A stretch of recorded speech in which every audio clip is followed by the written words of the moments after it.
वाणी में भी अजीब शक्ति होती है। कड़वा बोलने वाले का शहद भी नहीं बिकता और मीठा बोलने वाले की मिर्ची भी बिक जाती है। नमस्कार, मैं हूं कमल श्रीमाली। आप सभी का बहुत बहुत स्वागत आपके अपने चैनल में और मासिक राशिफल अप्रैल 2025 के इस विशेष एपिसोड में। ये एपिसोड मीन राशि के लिए है और ये राशिफल आपकी राशि, नाम राशि अर्थात मून साइन पर आधारित है। हर मासिक राशिफल के विशेष एपिसोड में बहुत सारे सेक्टर पर विश्लेषण करते हैं। इस बार भी वैसा ही करेंगे। सबसे पहले मैं आपको बतला रहा हूँ आपकी इनकम और इन्वेस्टमेंट के बारे में। जहाँ तक इनकम, गेन, प्रॉफिट का प्रश्न है, राशि से 11th हाउस से, लाभ भाव से इसका विश्लेषण किया जाता है। आपकी राशि से लाभ भाव के स्वामी शनि है, जो आपकी राशि भाव में विराजमान है। शुक्र के साथ में, बुध के साथ में, अर्थात मित्र राशियों के साथ में भी विराजमान, मित्र ग्रहों के साथ में विराजमान है। तो ऐसी स्थिति में अप्रैल 2025 में भाग्येश मंगल नीच राशि के होने से भाग्य का साथ कम मिलेगा, लेकिन अपने एफर्ट से, अपने कर्मों से आप ज़्यादा फल प्राप्त कर सकते हैं। आप ज़्यादा कामकाज कर सकते हैं, ज़्यादा रेवेन्यू इकट्ठी कर सकते हैं, या जो सोर्सेज हैं उनको डेवलप कर सकते हैं। आपको मैंने कई बार बतलाया है कि बृहस्पति जिस भाव पर दृष्टिपात करते हैं वहाँ का शुभ फल आपको ज़्यादा मिलता है, या वहाँ का शुभ फल ही प्राप्त होता है। तो ऐसी स्थिति में बृहस्पति, जो कि आपकी राशि के अधिपति है, उनकी दृष्टि लाभ भाव पर होने से, भाग्य भाव पर होने से, 7th हाउस पर होने से बृहस्पति के जो एलिमेंट्स हैं उनका फ़ायदा आपको मिलेगा। तो ऐसी स्थिति में आप में से जो लोग जॉब में हैं उन लोगों को भी यहाँ पर स्थितियाँ अच्छी मिलेंगी, बेटर मिलेंगी, लेकिन आपको जम करके कामकाज भी करना पड़ेगा। और अप्रैल 2025 में जो अप्रेजल मिलेगा, या इंक्रीमेंट होने वाला है, उसमें आपका नाम लिस्ट में ज़रूर होगा, ये बात भी पक्की है। आप में जो लोग प्रोफेशनल्स हैं, यहाँ पर इंफ्रास्ट्रक्चर से प्रोफेशनल्स की बात कर सकते हैं, फाइनेंस प्रोफेशनल्स की बात कर सकते हैं, टेक्नीशियंस की बात कर सकते हैं, या वे लोग जो टेक्निकल लोग हैं, मेडिकल या नॉन मेडिकल के हो सकते हैं, इंजीनियर हो सकते हैं, उन लोगों के लिए यहाँ पर स्थितियाँ बहुत ज़्यादा बेटर है, संभावनाएँ बहुत शानदार है। हालांकि शनि की सरस्वती का सेकंड फेज आपको स्टार्ट हुआ है, उसके बावजूद भी मैं आपको बोल रहा हूँ कि यहाँ पर संभावनाएं अच्छी है। आप में जो लोग बिजनेस पर्सन्स हैं, यहाँ पर आपको जम करके काम करने का मौका मिलेगा। आपको अपने पैसे की भरपाई भी होगी, साथ ही साथ आप बहुत कुछ एक्स्ट्रा ऑर्डिनरी भी कर पाएंगे। जो स्टॉक आपके पास बच गया है उसको आप एक साथ में बेच पाएंगे, या कोई एग्जीबिशन लगा करके सेल में आप बेच सकते हैं। वो स्थिति आपको एक्स्ट्रा ऑर्डिनरी फाइनेंशियल गेन दे सकती है। सेक्टर की बात करें तो आप में से जो लोग मेटल, मेडिसिन, केमिकल्स का, पेट्रोलियम प्रोडक्ट का, ऑटोमोबाइल सेक्टर से संबंधित कामकाज करते हैं, आपके लिए संभावनाएं बहुत ज़्यादा बेटर है। साथ ही साथ जो फाइनेंस का, फाइनेंशियल ब्रोकरेज का काम करते हैं, गिरवी का कामकाज करते हैं, लाइसेंसिंग का कामकाज करते हैं, यहाँ आपके लिए भी बहुत सारे मौके आएंगे। और लास्ट में आप में से वे लोग जो लैंड और बिल्डिंग, रियल एस्टेट या होटल रेस्टोरेंट से संबंधित कामकाज करते हैं, इंफ्रास्ट्रक्चर सेक्टर में कामकाज करते हैं, आपको थोड़ा सावधानी से काम करना पड़ेगा, लेकिन वॉल्यूम आपको भी बहुत बड़ा मिलेगा। तो यहाँ पर अप्रैल 2025 में आपकी इनकम में संभावनाएं हैं। जो टेक्निकल कामकाज करते हैं उनके लिए यहाँ पर ज़्यादा अच्छी संभावनाएं। जो मैकेनिक हैं, जो लिफ्ट पर्सन हैं, जो लोग अपना छोटा छोटा कामकाज करने वाले हैं, मजदूर लोग हो सकते हैं, जो भी मीन राशि के लोग हैं, उनकी जेबें भरी रहेंगी, अर्थात खाली जेब नहीं होने वाली। जब भी आप काम पर निकलेंगे आपके पास पैसे ज़रूर होंगे, वापस आते हुए आपकी जेब भरी रहेगी, खाली हाथ आप नहीं रहने वाले हैं। ये बात भी श्योर है, ये बात भी पक्की है। आइए अब बात करते हैं आपके इन्वेस्टमेंट की। राशि से 2nd हाउस से इन्वेस्टमेंट पर विचार किया जाता है। इन्वेस्टमेंट भाव के जो स्वामी हैं वही आपके भाग्य भाव के भी स्वामी हैं। मंगल राशि से 5th हाउस में अर्थात त्रिकोण भाव में विराजमान है।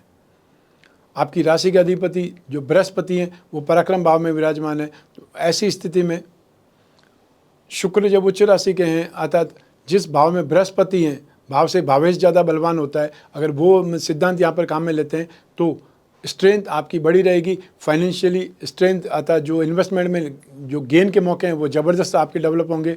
सिर्फ आपको सही ढंग से इन्वेस्टमेंट करने की आवश्यकता है। वो इन्वेस्टमेंट आप गोल्ड में कर सकते हैं, सिल्वर में कर सकते हैं, या जो स्टॉक रखना चाहते हैं वो कॉपर का स्टॉक कर सकते हैं। जो शेयर मार्केट के थ्रू इन्वेस्टमेंट करना चाहते हैं वो फैशन या कॉस्मेटिक से संबंधित जो भी स्क्रिप्ट मिल जाए उसमें इन्वेस्टमेंट कर सकते हैं। बैंकिंग सेक्टर में इन्वेस्टमेंट कर सकते हैं। बेकरी या कन्फेक्शनरी से संबंधित जो भी आपको अच्छी स्क्रिप्ट मिल जाए उसमें इन्वेस्टमेंट कर सकते हैं। आईटी सेक्टर या फिर स्टील इंडस्ट्री, सीमेंट इंडस्ट्री में भी इन्वेस्टमेंट करके लाभ कमाया जा सकता है। और इस समय मार्केट एकदम लोअर लेवल पर है, तो जो लोग इन्वेस्टमेंट करना चाहते हैं, जिनके पास स्पेयर मनी है, उनको सोच समझ कर इन्वेस्टमेंट करना बहुत फ़ायदेमंद होने वाला है। और हो सके कि कोई न कोई कंसल्टेंट से, एक्सपर्ट से राय ले लीजिए कि उनको कौन सी जो कंपनी में किस सेक्टर में इन्वेस्टमेंट करना चाहिए। मैंने आपको सेक्टर बता दिए हैं, मैंने आपको एक गाइडलाइन दे दी है, इन्वेस्टमेंट आपको करना है और ये अच्छा मौका इन्वेस्टमेंट करने का, उसका फ़ायदा ज़बरदस्त आपको मिलेगा। आइए अब बात करते हैं आपके सुख की, परिवार के सुख की। राशि से 4th हाउस से, सुख भाव से इसका विश्लेषण किया जाता है। सुख भाव के अधिपति राशि भाव में 1st हाउस में है, लेकिन नीच राशि के, तो 2 केंद्र के अधिपति त्रिकोण में स्थित है। तो यहाँ पर बुध को नीच भंग राजयोग का भी फायदा मिल रहा है और यहाँ पर जो बुध केंद्र अधिपति दोष होता है उससे भी मुक्त हो चुके हैं। तो ऐसी स्थिति में परिवार में जो बातचीत का माहौल थोड़ा सा शांत रहेगा। यहाँ पर जो आवश्यकता हो सकती है कोई चीज़ को खरीद करके देने की, चाहे वो संतान को हो, संतान का फ़ोन ख़राब हो जाए उसको लेकर के देना पड़ सकता है, या आपको कुछ न कुछ बातचीत करने के लिए या फिर आपको बातचीत के लिए जो मौका चाहिए वो मौका मिल सकता है। तो ऐसी स्थिति में आपको अपने घर में संचार साधन उपलब्ध कराने की आवश्यकता हो सकती है, संगीत के उपकरण की आवश्यकता हो सकती है, और या फिर सीसीटीवी या टेलीकॉम प्रोडक्ट से संबंधित कोई न कोई चीज़ आप अपने परिवार में सुख साधन नहीं कर रहे हैं, ऐसी कंप्लेंट आपके खिलाफ हो सकती है, आपके परिवार के लोग आपसे कर सकते हैं। तो ऐसी स्थिति में शनि की सरसादी के एक इम्पैक्ट को समझ करके आपको शांत रहना है। जो भी आपको प्रोवोक करते हैं, आपको एक प्रकार से उकसाने का काम करते हैं कि आप कुछ न कुछ बोलें या आप जहाँ तक हो सके आप शब्दों का इस्तेमाल करें, आपको उस स्थिति में, उस साजिश में फंसने से बचना है, अपने आप को साइडलाइन रखना है। जो भी आपको बोलते हैं उन लोगों को बोलने दीजिए, उनकी इच्छा जान लीजिए, लास्ट में आप बोलिए जो भी आपको बोलना है। और जहाँ तक संभव हो अप्रैल में फालतू चीज़ों से दूरी बनाए रखेंगे ज़्यादा अच्छा है, क्योंकि 6 मई 2025 तक बुध नेगेटिव रहेंगे, नीचे राशि में रहेंगे। यहाँ पर चाहे बुध की स्थिति फिर भी नेगेटिव नहीं है, उसके बावजूद भी मैं ये कहना चाहता हूँ कि 6 मई से जब बुध अगली राशि में चले जाएंगे तो आपके परिवार में काफ़ी ज़्यादा राहत होगी। आपको अपने पर्सनल लाइफ में भी इम्प्रूवमेंट देखने को मिलेगा और पारिवारिक सुख में भी इम्प्रूवमेंट देखने को मिलेगा। माता जी के स्वास्थ्य में भी राहत मिलेगी 6 मई 2025 से। आइए अब बात करते हैं शिक्षा के सुख की, संतान सुख की। राशि से 5th हाउस से इसका विश्लेषण किया जाता है। 5th हाउस के स्वामी है चंद्रमा और 5th हाउस में मंगल विराजमान है अपनी नीच राशि में, राहु की दृष्टि है। तो ऐसी स्थिति में आप अपने फ्रेंड के साथ में वाद विवाद में फंस सकते हैं, या लड़ाई झगड़ा कर सकते हैं, या आप खुद बहुत ज़्यादा गुस्से में रह सकते हैं। कोई चीज़ जब नहीं समझ में आती है तो व्यक्ति बहुत बेचैन हो जाता है, फ्रस्ट्रेशन में आ जाता है, एंग्जाइटी इश्यूज़ होने लगते हैं। वो स्थिति आपको देखने को मिल सकती है। ऐसी स्थिति में जिन बच्चों के एग्ज़ाम है उनको थोड़ा सा शांत रहना है, मेडिटेशन करना है, या थोड़ा सा वॉक करके आ जाइए, उससे भी आपको राहत मिलेगी। और ऐसे में सबसे ज़्यादा सही उपाय होता है वो है कोई पूजा पाठ। तो आपको अपनी इस नेगेटिव सिचुएशन के लिए हनुमान चालीसा या बजरंग बाण जो भी आपको सही से आता है या जो आप कर सकते हैं वो करने की कोशिश करनी चाहिए एक जगह बैठ करके, उससे भी आपको राहत मिलेगी। या आसपास कोई मंदिर हो हनुमान जी का, वहाँ जा कर के दर्शन करके आ जाइए, वहाँ थोड़ी देर बैठ जाइए, उससे भी आपको राहत मिलेगी। हमेशा पॉजिटिव जगह पे जाकर के बैठने से पॉजिटिविटी आती है। नेगेटिव लोगों के साथ में बैठेंगे, नेगेटिव जगह जा कर के बैठेंगे तो नेगेटिविटी ही आएगी। तो ऐसी स्थिति में आपको थोड़ा सा अपने आप को कंट्रोल करना है, और ये कंट्रोल करने के लिए एलिमेंट साइंस जो होती है वो भी मैंने आपको रास्ता बताया। साथ ही आप में से वे स्टूडेंट जो एग्रीकल्चर से संबंधित कोई स्टडी कर रहे हैं, माइनिंग इंजीनियरिंग कर रहे हैं, कंप्यूटर इंजीनियरिंग कर रहे हैं, उनके लिए फिर भी स्थितियाँ बेटर है। लेकिन जो लॉ की पढ़ाई कर रहे हैं वे लोग थोड़ा सा असंतुष्ट हो सकते हैं। साथ इंजीनियरिंग की पढ़ाई करने वाले सारे स्टूडेंट्स को मैं यही बोलूँगा कि आपको थोड़ा सा ज़्यादा मेहनत करनी पड़ेगी, अपने आप को कूल रखना पड़ेगा, और जो भी एग्ज़ाम होते हैं, जो भी इंटरव्यू होते हैं, उसमें अपने आप को रिलैक्स रख करके आप उस अटैम्प्ट को आगे बढ़ाएं या उस चीज़ को फेस करें। IT सेक्टर के स्टूडेंट्स यहाँ पर भरपूर इम्प्रूवमेंट देखेंगे। आप में से जो भी स्टूडेंट्स सॉफ्टवेयर के स्टूडेंट हैं, IT सेक्टर के स्टूडेंट हैं, या कोई एप्लीकेशन के स्टूडेंट हैं, उन लोगों के लिए यहाँ पर संभावनाएं भरपूर है। और जो लोग MNC में जाने के लिए या कोई जो एब्रॉड यूनिवर्सिटी के लिए ट्राई कर रहे हैं, उन लोगों को जो भी एग्ज़ाम होगा उसमें सफलता के लिए स्थिति बहुत ज़्यादा बेटर है। आप ऐसे जो भी टेक्निकल सब्जेक्ट्स के अंदर अपग्रेड होने के लिए मौका ढूंढ रहे हैं, या वे लोग जो टेक्निकल लाइन में, चाहे वो मेडिकल हो या इंजीनियरिंग की लाइन हो, उसमें जो भी स्टूडेंट्स हैं उनके लिए यहाँ पर संभावनाएं बहुत शानदार बनी हुई है, अच्छी बनी हुई है। यहाँ पर आपको जो मौका मिले उस मौके को आगे बढ़ाना है, उसको फ़ायदा उठाना है, और जो ही मौका मिले उस मौके को कैच कर लीजिए, वो आपके लिए ज़्यादा बेटर है। आइए अब बात करते हैं संतान सुख की। राशि से 5th हाउस से संतान सुख के बारे में भी विचार किया जाता है।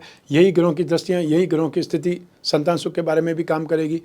तो अप्रैल 2025 में संतान के साथ में वाद विवाद ज़्यादा हो सकता है।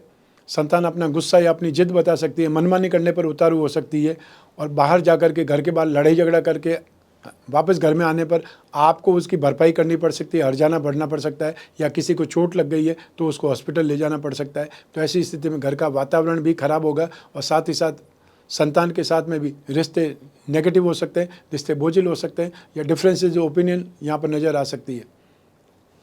तो फिर मैं यही कहूँगा कि इस गुस्से का कारण क्या है, मनमाने का कारण क्या है, लड़ाई झगड़े का कारण क्या है, वो कारण जान लीजिए ताकि आप उस चीज़ को सही ढंग से टैकल कर पाएँ। क्योंकि संतान को सही राह दिखाना पेरेंट्स की जिम्मेदारी है, और अगर वो गलत लाइन में जा रहे हैं, उनकी संगति गलत है, तो उसको भी सुधारना है, और अगर वो कुछ भी नशा पता कर रहे हैं उसको भी आपने चेक करना है, फिर उस चीज़ को ठीक करना है।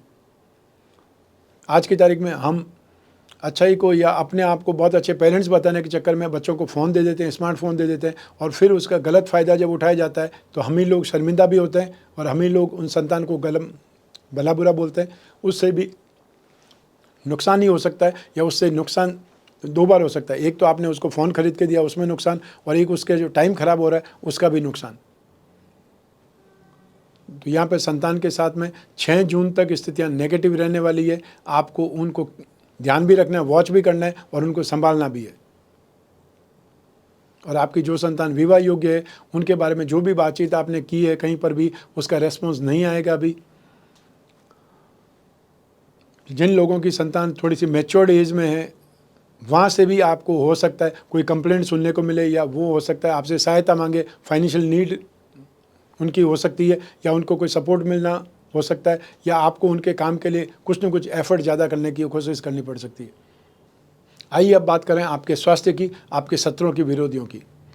राशि से 6th हाउस से इसका विश्लेषण किया जाता है। 6th हाउस के स्वामी सूर्य हैं, जो आपकी राशि भाव में 1st हाउस में ही है, शनि के साथ में और राहु के साथ में। तो ये एक योग जो बन रहा है वो ग्रहण योग भी बन रहा है, और सूर्य और शनि एक दूसरे के विरोधी भी हैं। वो चाहे पिता पुत्र होने के बावजूद भी एक दूसरे के घोर शत्रु हैं। ऐसी स्थिति में आप में से जो हाई ब्लड प्रेशर के मरीज हैं, या ब्लड प्रेशर के साथ में हार्ट के पेशेंट के मरीज हैं, उनको भी यहाँ पर बहुत ज़्यादा सेफ रहने की आवश्यकता है। आँखों के रोग अचानक से सामने आ सकते हैं, आँखों में कोई इन्फेक्शन बहुत भयानक रूप ले सकता है। फंगस इन्फेक्शन आजकल सुनने को मिल रहा है, वो होने से बहुत ज़्यादा प्रॉब्लम खड़ी हो जाती है, और कई बार लोगों को अपनी आँखें निकलवानी पड़ी है। तो छोटी सी भी प्रॉब्लम होती है, आपने उसको इग्नोर नहीं करना है, आपने उसको संभालना है, और सही एक्सपर्ट के पास में जाकर के ओपिनियन लेनी है। आपके घर में जो छोटे बच्चे हैं वो एलर्जिक इन्फेक्शन से परेशान हो सकते हैं, वहाँ ध्यान रखना है। वो एलर्जी कई प्रकार की हो सकती है, अचानक से फोड़े फुंसियाँ आने लगती है, अचानक से उनको रैसेज होने लग सकते हैं, या अचानक चमड़ी लाल हो जाती है, छोटे छोटे दाने निकल आते हैं, और फिर उससे पानी निकलता है या खुजली होने लगती है। वो स्थितियाँ बन सकती है। जो लोग मिडिल एज के हैं उन लोगों को यहाँ पर ध्यान रखना है। उनको बेचैनी या जो अनकंफर्टेबल स्थिति होती है उससे कोई न कोई प्रॉब्लम खड़ी हो सकती है। आपको ध्यान ही नहीं है कि आप हार्ट पेशेंट हैं और आप आराम से अपनी ज़िंदगी व्यतीत कर रहे हैं, वो स्थिति यहाँ पर आपके लिए प्रॉब्लम दे सकती है। उस स्थिति को आपने ध्यान से हैंडल करना है।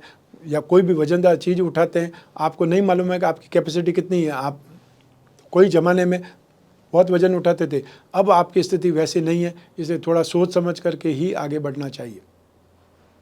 आप में से जो महिला हैं उन लोगों को अपनी मांसपेशियां खींचने की या जो बैक पेन की बहुत बड़ी प्रॉब्लम सता सकती है, या अचानक से फ्रोजन शोल्डर जो होता है उसकी प्रॉब्लम सामने आ सकती है कि आपके कंधे में बहुत दर्द है या हाथ उठाने में आपको तकलीफ हो रही है। आइए अब बात करते हैं आपके शत्रुओं की, विरोधियों की। अप्रैल 2025 में आपके खिलाफ कोई झूठी कंप्लेंट आ सकती है और आपको सरकारी विरोध का सामना करना पड़ सकता है, या आपको आसपास के पुलिस स्टेशन में बुलाया जा सकता है।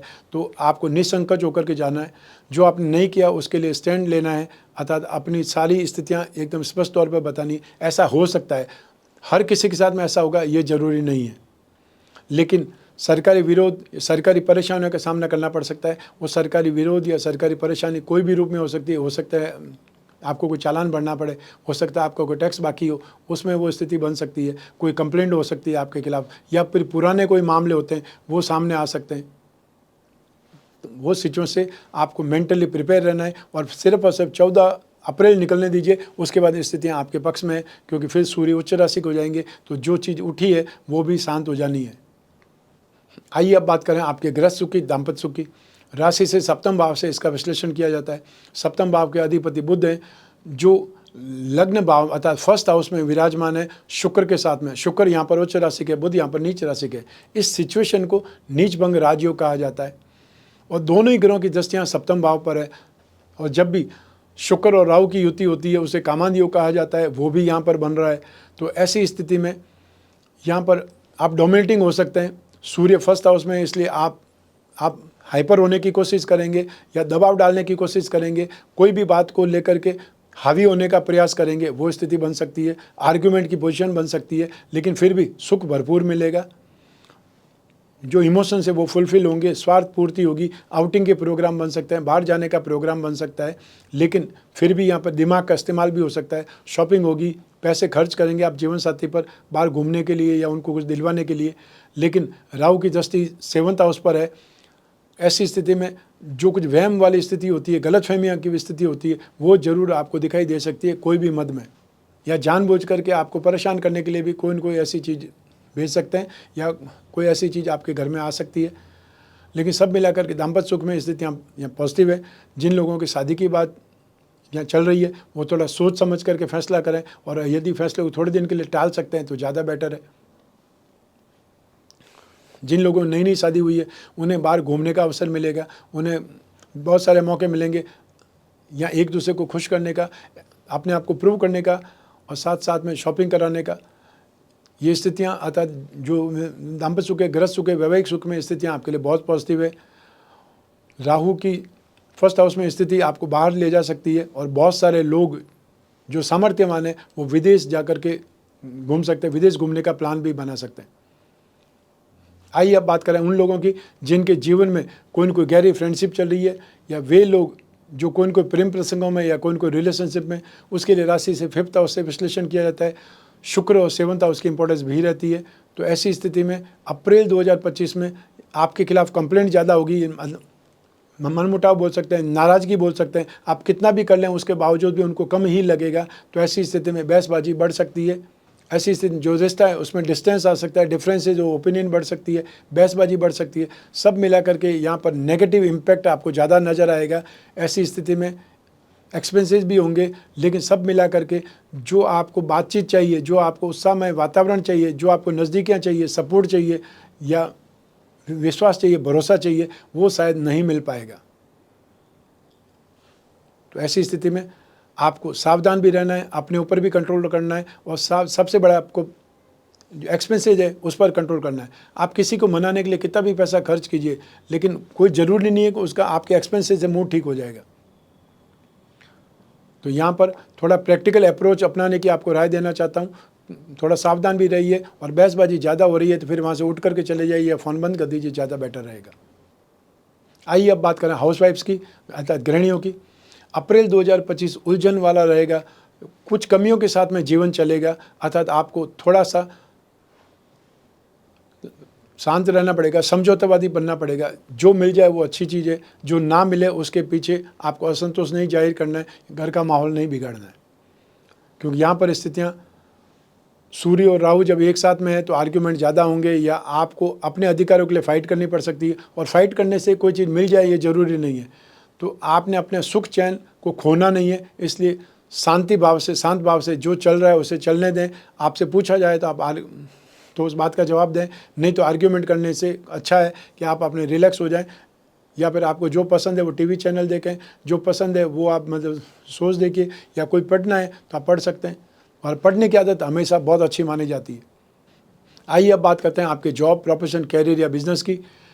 राशि से 10th हाउस से इसका विश्लेषण किया जाता है। 10th हाउस के स्वामी है बृहस्पति, जो आपकी राशि के भी स्वामी है, पराक्रम भाव में स्थित है। इस माह में शुक्र बृहस्पति के घर में और बृहस्पति शुक्र के घर में, अर्थात एक दूसरे के एक्सचेंज लॉर्ड बने हुए हैं। तो ऐसी स्थिति में यहाँ पर आपको दोनों का फल मिलेगा। आप में जो लोग जॉब कर रहे हैं, जॉब थोड़ा सा सोच समझ करके करेंगे तो स्थितियाँ फिर भी बहुत अच्छी है, अर्थात आपको आगे बढ़ने के लिए रास्ते भी मिलेंगे, आपका इंक्रीमेंट भी होगा, और हो सकता है इंक्रीमेंट के साथ साथ आपको प्रमोशन भी मिल जाए, नेक्स्ट पोस्ट भी आपको मिल सकती है। और जिन लोगों को पोस्ट नहीं मिल रही है उन लोगों को कोई न कोई ऐसी जिम्मेदारी ज़रूर मिल सकती है जिससे उनका नेम फेम बने, जिससे उनको ऐसा एहसास हो कि वो बहुत इंपॉर्टेंट है। जो लोग प्रोफेशनल्स हैं उनके लिए स्थितियाँ बहुत शानदार है। यहाँ प्रोफेशनल्स का मतलब टेक्निकल प्रोफेशनल्स की बात कर सकते हैं, या फाइनेंशियल प्रोफेशनल्स की बात कर सकते हैं, IT प्रोफेशनल्स की बात कर सकते हैं। आज की तारीख में जो आर्टिफिशियल इंटेलिजेंस वाली स्थितियां बन रही है, अगर उसमें से किसी ने कोर्स किया हुआ है तो आपकी पहुंच भी बढ़ने वाली है और आपके रेस्पॉन्स रेट भी बहुत ज़बरदस्त होने वाली है। अर्थात आपकी रेपुटेशन यहाँ बढ़ेगी, आपकी पहुंच बढ़ेगी, आपकी पूछ बढ़ेगी और आपकी वैल्यू बढ़ेगी। तो ऐसी स्थिति में जो लोग भी आर्टिफिशियल जो इंटेलिजेंस के एक्सपर्ट्स हैं, उनके लिए तो यहाँ पर अप्रैल 2025 में संभावनाओं के एक द्वार नहीं कई द्वार खुले हुए हैं। फाइनेंशियल प्रोफेशनल का अर्थ यहाँ पर चार्टर्ड अकाउंटेंट की बात कर सकते हैं, स्टॉक ब्रोकर की बात कर सकते हैं, फाइनेंशियल एनालिसिस्ट की बात कर सकते हैं, या वे लोग जो लाइजनिंग का कामकाज करते हैं। सब मिला करके यहाँ पर स्थितियाँ आपके लिए बहुत ज़्यादा बेटर है। और जो लोग बिजनेस पर्सन्स हैं, यहाँ पर उनके लिए बहुत शानदार अवसर है, एक्स्ट्रा ऑर्डिनरी इंप्रूवमेंट आप बोल सकते हैं। शनि की साढ़ेसाती होती है, उसके बावजूद मैं आपको ये चीज़ें बोल रहा हूँ, क्योंकि शनि की साढ़ेसाती हर चीज़ के ऊपर लगाम नहीं लगाती है। वो सिर्फ और सिर्फ आपको मेंटल स्ट्रेस दे सकती है, ऑब्स्टिकल्स दे सकती है, लेकिन ऑब्स्टिकल्स से ही सीखने का मौका मिलता है। आप ज़िंदगी में ठोकरें नहीं खाएंगे तो सीखेंगे कैसे? तो शनि की साढ़ेसाती आपको बहुत कुछ सिखाती है, मैच्योर करती है, पॉलिश करती है। तो उस स्थिति में अपने आप को परेशान नहीं करना है, जो होता है उसको सीखने को मिलेगा, इसलिए आगे बढ़ते रहिए। सेक्टर की बात करें तो आप में से जो लोग बैंकिंग सेक्टर में कामकाज करते हैं या बेकरी कन्फेक्शनरी सेक्टर से संबंधित कामकाज करते हैं, आपके लिए संभावनाएं बहुत शानदार है। साथ ही साथ आप में से वे लोग जो लिकर एंड टबैको इंडस्ट्रीज़ में हैं या फिर IT सेक्टर से जुड़े हुए हैं, सॉफ्टवेयर से जुड़े हुए हैं, टेलीकॉम सेक्टर से जुड़े हुए हैं, उसमें भी आपका पलड़ा भारी रहने वाला है। Metal, medicine, chemical, service providing sectors या एनी टाइप ऑफ ट्रांसपोर्ट बोल सकते हैं, लेदर का काम करने वाले बोल सकते हैं, स्क्रैप वाले बोल सकते हैं, जो भी हमारे जीवन में सुख सुविधाएं पैदा करते हैं, उन सभी लोगों को सर्विस प्रोवाइडिंग इंडस्ट्रीज से जोड़ा जाता है। उनका कामकाज बहुत अच्छा चलने वाला है। मान लीजिए आप सिक्योरिटी एजेंसी चलाते हैं, आप सिक्योरिटी गार्ड जो प्रोवाइड करते हैं, तो आपका कामकाज बहुत अच्छा चलेगा। आप घरेलू नौकर प्रोवाइड कराने वाले हैं, आपका कामकाज बहुत अच्छा चलेगा। और जो लोग छोटे छोटे दुकानदार हैं, चाहे वो इलेक्ट्रिक का कामकाज करते हैं, चाहे लेदर का कामकाज करते हैं, चाहे वो आपके शूज़ ठीक करने का कामकाज करते हैं, रंग रोगन का काम करते हैं, इलेक्ट्रिशियन या प्लम्बर की बात कर सकते हैं, या आप छोटे कंपाउंडर की बात कर सकते हो, उन सभी लोगों का कामकाज अप्रैल 2025 में ज़बरदस्त ढंग से चलेगा। यहाँ पर बहुत कुछ सीखने को भी मिलेगा और उस चीज़ का उपयोग करके, उस चीज़ का आप फ़ायदा उठा करके अपने आप को और ज़्यादा बड़ा बना सकते हैं, क्योंकि यहाँ परिस्थितियाँ बहुत ज़्यादा बेटर है। और आने वाले समय में जब बृहस्पति राशि से 4th हाउस में आ जाएंगे 14 मई 2025 को, तो आपका कामकाज नेक्स्ट लेवल पर बढ़ जाएगा, इससे ज़्यादा बेटर हो जाएगा। अप्रैल 2025 में आपको जो भी मौके मिले उसके ऊपर झपट्टा मारना है, उसे यूज़ करना है, अर्थात मौके को भुनाना है। आइए अब बात करते हैं मासिक राशिफल अप्रैल 2025 के उपायों के बारे में। मंगल आपकी कुंडली में भाग्य भाव के स्वामी भी है और साथ ही साथ धन संपत्ति भाव के स्वामी भी है। तो ऐसी स्थिति में मंगल के उपाय करने की आवश्यकता है। मंगल के उपाय में नित्य प्रतिदिन हनुमान चालीसा या बजरंग बाण का पाठ करें, और या फिर छोटा सा मंत्र है ओम हम हनुमते नमः, उसका भी आप जाप कर सकते हैं जब भी समय मिले। और हर मंगलवार को लाल फलों का, लाल वस्तुओं का दान करें। आपकी राशि कुंडली में 4th हाउस है आपके परिवार के सुख के लिए, 7th हाउस है आपकी पर्सनल लाइफ के लिए, मैरिड लाइफ के लिए, वैवाहिक सुख के लिए। दोनों का स्वामी एक ही ग्रह है, वो है बुध। तो आपको बुध के उपाय करने चाहिए। उस उपाय में, बुध के उपाय में आपको नित्य प्रतिदिन गणपति की पूजा उपासना करनी चाहिए या गणपति प्रतिमा पर अभिषेक करना चाहिए। छोटा सा मंत्र ओम गंग गणपति नमः, ये मंत्र का उच्चारण करते हुए अभिषेक कर सकते हैं। और हमेशा ध्यान रखें गणपति को दूर्वा जरूर चढ़ानी चाहिए। और हर बुधवार को संभव हो तो हरी वस्तुओं का, हरे फलों का, हरी दाल का दान करना चाहिए किसी भी ज़रूरतमंद को। शनि की साढ़ेसाती आपको 8 अगस्त 2029 तक चलती रहेगी। वहाँ तक आपको शनि के उपाय करते रहने की आवश्यकता पड़ेगी। शनि के उपाय में क्या करना है, आपको डेली शनि स्तोत्र का पाठ करना है या फिर शनि मंत्र का जाप करना है। ओम सम सृजनचराय नमः, ये छोटा सा मंत्र है, वो आप कर सकते हैं। या फिर शनि का जो बीज मंत्र है ओम प्राम प्रीम प्रोम सह शनै नमः, इस मंत्र का जाप कर सकते हैं। और हर शनिवार को काले रंग की वस्तुओं का दान दें। रत्नों की बात करें तो अपनी राशि कुंडली के जो 3 त्रिकोण होते हैं, 1st हाउस, 5th हाउस और 9th हाउस, उन रत्नों को धारण करना हमेशा शुभ रहता है। रत्नों में स्ट्रेंथ होती है, पावर होता है। इसीलिए राजा महाराजाओं के समय काल से लगा करके आज तक लोग रत्न धारण करते हैं। रत्न महंगे होते हैं, इसलिए सामान्य व्यक्ति धारण नहीं कर सकता, लेकिन उपरत्न हर व्यक्ति धारण कर सकता है। उसका भी कुछ न कुछ प्रभाव तो पड़ेगा ही पड़ेगा। तो आप मोती, मूंगा, पुखराज, रत्न या उपरत्न जब एक साथ में पहनेंगे, इसे ही भाग्यवृद्धि रत्न लोकेट कहा जाएगा। अर्थात शरीर का सुख, कैरियर का सुख और भाग्य का सुख। और जो लोग अपनी राशि कुंडली के लक्ष्मी योगों को, धन योगों को बलवान बना करके फ़ायदा उठाना चाहते हैं, उन लोगों को अपनी राशि मीन राशि का लक्ष्मी योग रत्न लॉकेट धारण करना चाहिए। तो आपको इन दोनों लॉकेट के बारे में और जिज्ञासा और जानकारी चाहिए तो स्क्रीन पर दिए हुए नंबर पर संपर्क स्थापित कर सकते हैं या व्हाट्सएप नंबर पर मैसेज ड्रॉप कर सकते हैं। हमारे टीम मेंबर्स आपको संपर्क भी करेंगे, जानकारी भी देंगे। तो ये था मासिक राशिफल अप्रैल 2025। आपकी जन्म कुंडली में से एक ग्रह चंद्रमा को आधार बना करके मैंने राशिफल आपको बतलाया। आप चाहें तो अपनी जन्म कुंडली के संदर्भ में इस राशिफल को और सटीकता से जान सकते हैं, क्योंकि जन्म कुंडली आपकी अपनी है और आपकी अपनी डिटेल से ही बनती है। आपकी कुंडली में जो भी योग या दुर्योग है, जो दशा चल रही है, आपकी कुंडली में कौन सा ग्रह किसके साथ में, ये सारी चीज़ों का इम्पैक्ट आपको योग के तो मिलता रहेगा।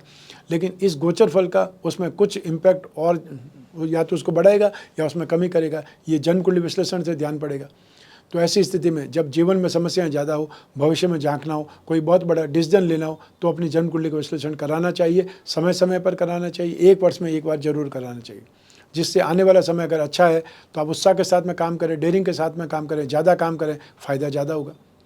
और यदि आने वाला समय नुकसान देने वाला है तो नुकसान से बचाव के उपाय करें, सावधानी से कामकाज करें, तो नुकसान जितना बच जाएगा वो भी आपका गेन है। तो हर हालत में आपकी जन्म कुंडली विश्लेषण से आपको फ़ायदा ही होने वाला, नुकसान होने वाला नहीं है। आपको जब भी अपनी जन्म कुंडली विश्लेषण की आवश्यकता हो, आप कोई भी कंट्री में रहते हो, कोई भी सिटी में रहते हो, आप अपने घर बैठे हुए, आप अपने ऑफिस में बैठे हुए अपनी कुंडली का विश्लेषण करा सकते हैं। जब भी अपने कन्वीनियंट टाइम हो, आपका अपने कन्वीनियंट टाइम पर हम आपसे बात करेंगे, आप और मैं ही बात करेंगे, बीच में तीसरा कोई भी नहीं होगा। ऐसी स्थिति में आप पर्सनल से पर्सनल प्रॉब्लम भी डिस्कस कर सकते हैं। और जो भी पूछना है उसको एक पॉइंट आउट बना लीजिए, उसका क्वेश्चन जो सीट होती है वो बना लीजिए, ताकि हर क्वेश्चन का आप आंसर पा सकें, उसको समझ सकें, या जो क्वेश्चन है उससे पूछ सकें। और जो भी उपाय होंगे वो लिखित रूप में आप तक पहुँचेंगे, व्हाट्सएप के माध्यम से या ईमेल के माध्यम से। आपको सिर्फ एक छोटा सा ही काम करना है, वो टेलीफोनिक कंसल्टेंसी या वीडियो कॉन्फ्रेंसिंग के लिए अपॉइंटमेंट फिक्स करना है, स्क्रीन पर दिए हुए नंबर पर संपर्क करके या व्हाट्सएप नंबर पर मैसेज ड्रॉप करके। मैं कामना करता हूं कि आप स्वस्थ रहें, प्रसन्न रहें, सुरक्षित रहें, अपना और अपने परिवार का बहुत बहुत ख्याल रखें। आप सभी को मेरा नमस्कार, बहुत बहुत शुभकामनाएं। ईश्वर आपकी रक्षा करे। धन्यवाद।